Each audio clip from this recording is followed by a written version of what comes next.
Well, hi. Another Grandpa Ricky video. Oh, I'm having so much fun doing this.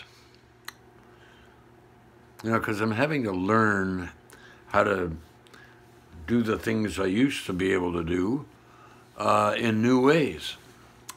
And one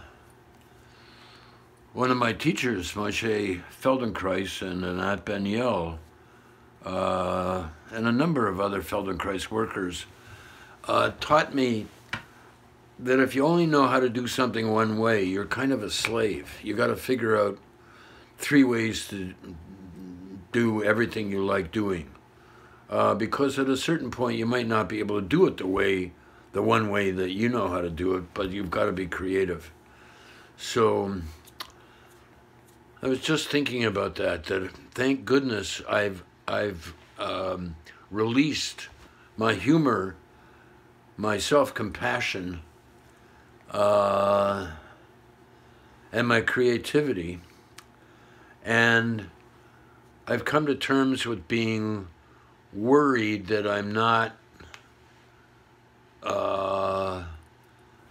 like I think people want me to be, so that they'll like me, so they won't bother me, so they won't hurt me.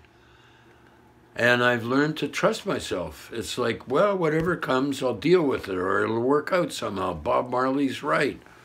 It's going to, 3 little birds, it's going to be all right. And to not worry so much, and just to kind of be as relaxed as I can.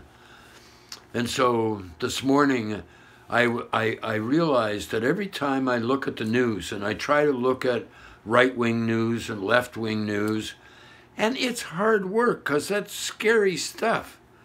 These guys make a lot of, the media people, they're frightened. They're frightened they'll lose their jobs, and they're frightened that they won't have enough for their families and stuff like that. So everybody's caught up in this fear cycle. And as a friend of mine said, your worry eats my confidence.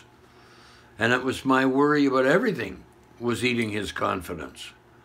And so I've started trying to, before I read the news, say, am I feeling strong enough to read the news today?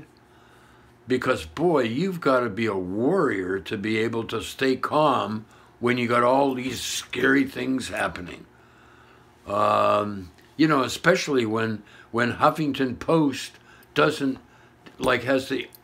is very different from, say, Trump News or something like that, or Trump.com or something. And it's like, hey, let's just chillax here. Let's go on vacations in our minds so that we can, read the news, and so that we can say, hey, that's not good enough, etc. So I hope this helps. Being aware is a lot of work. Oof. A friend of mine said a long time ago, he said, yeah, the more conscious you get, the harder it gets, because you've got to take more and more responsibility for everything. It's an interesting point of view. So I hope this has helped you. And I don't know what I'm going to call this video, but thank you, and make your own videos. Your thoughts on these subjects, very important. Bye.